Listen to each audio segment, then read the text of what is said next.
Rio de Janeiro, 1907. A city that was already a melting pot of cultures, colors, and rhythms.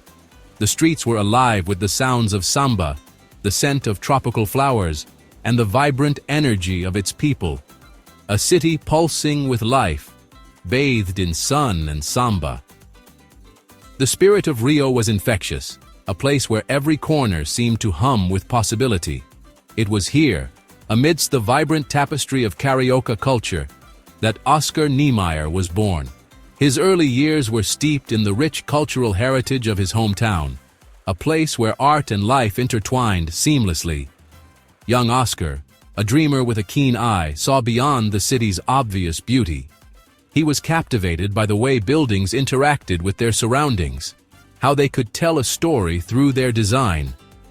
He envisioned structures that danced with the landscape, buildings that breathed with the rhythm of Brazil. His imagination was fueled by the natural beauty around him, from the undulating hills to the sweeping coastline.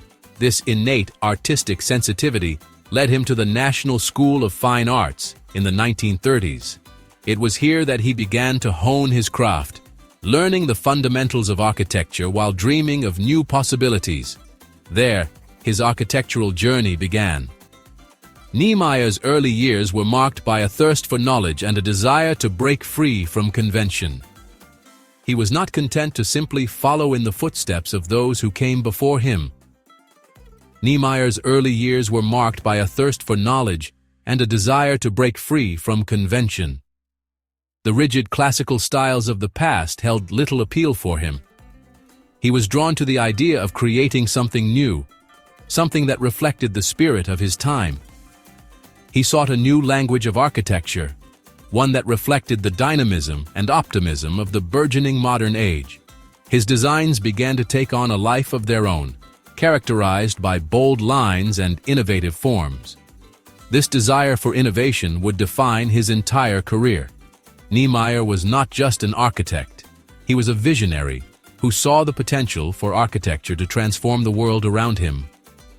Even in his youth, Niemeyer possessed a unique ability to infuse his work with a sense of poetry. His buildings were not just structures. They were expressions of his artistic soul.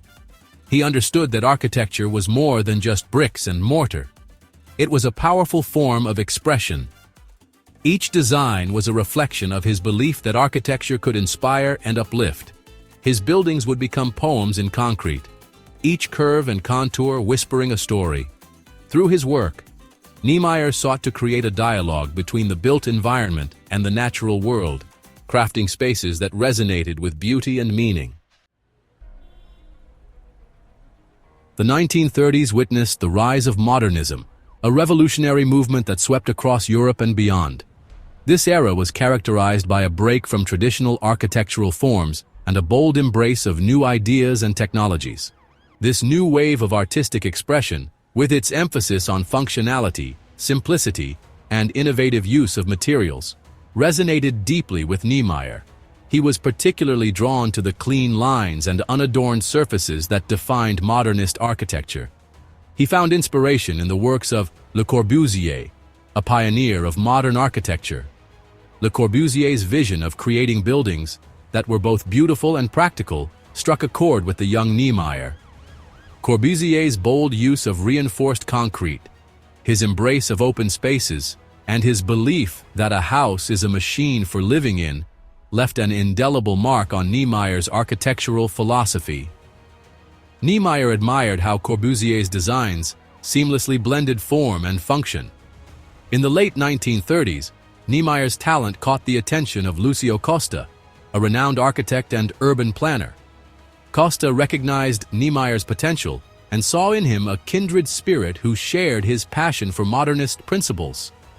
Costa invited him to collaborate on a project that would become a landmark in Brazilian modernism, the Ministry of Education and Health building in Rio de Janeiro. This project was a significant opportunity for Niemeyer to showcase his innovative ideas on a grand scale. This monumental structure, with its sleek lines, innovative use of Bryce's soleil, and harmonious integration of art and architecture, catapulted Niemeyer onto the national stage. The building's design was a testament to Niemeyer's ability to blend aesthetic beauty with practical functionality. The Ministry of Education and Health project not only solidified Niemeyer's reputation as a rising star in the architectural world, but also marked the beginning of a long and fruitful collaboration with Lucio Costa. Their partnership would become one of the most influential in the history of modern architecture. Together, they would go on to shape the face of Brazilian architecture and leave an enduring legacy on the global stage. Their innovative designs and forward-thinking approach would inspire generations of architects around the world. The 1940s witnessed the blossoming of Niemeyer's unique architectural style in the Pampulha complex, a leisure and sports complex commissioned by Juscelino Kubitschek, then mayor of Belo Horizonte. This ambitious project was a bold statement of modernity and innovation, reflecting the aspirations of a city eager to embrace the future. Kubitschek's vision for Belo Horizonte was one of progress and cultural renaissance, and Niemeyer's designs were the perfect embodiment of this forward-thinking spirit.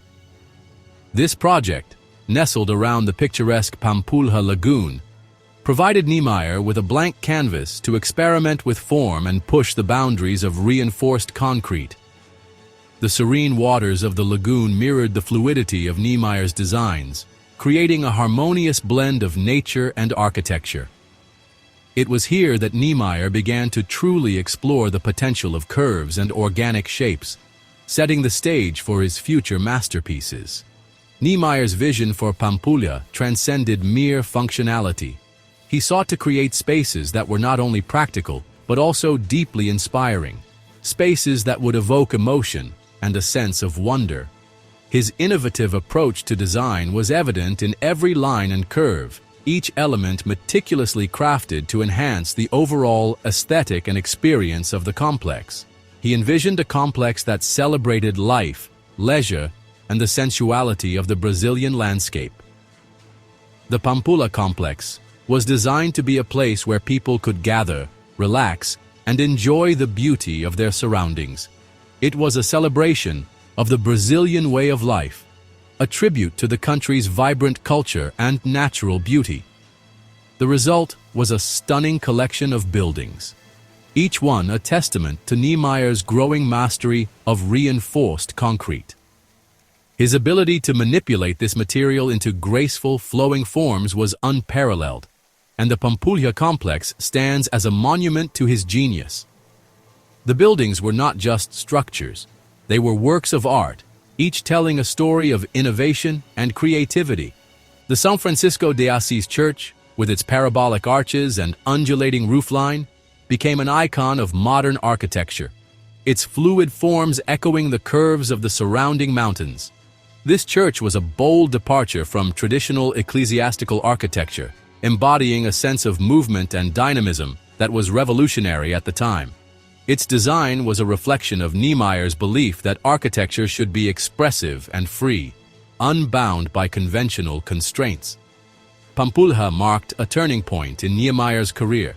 It was a project that allowed him to fully express his creative vision and solidify his reputation as a pioneering architect.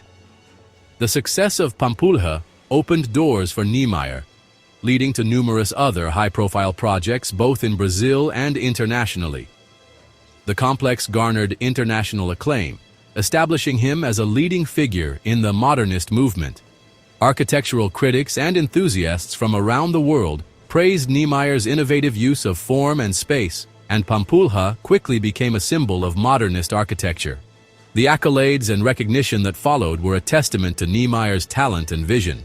His innovative use of reinforced concrete, his ability to blend architecture seamlessly with nature, and his celebration of Brazilian culture resonated with audiences worldwide. Niemeyer's work at Pampulha was a perfect synthesis of art, architecture, and the natural environment, creating spaces that were both functional and profoundly beautiful. The world was captivated by Niemeyer's architectural poetry. His buildings whispering tales of beauty, innovation, and a deep connection to the Brazilian soul. His legacy at Pampulha continues to inspire architects and designers, reminding us of the power of creativity and the enduring impact of visionary design.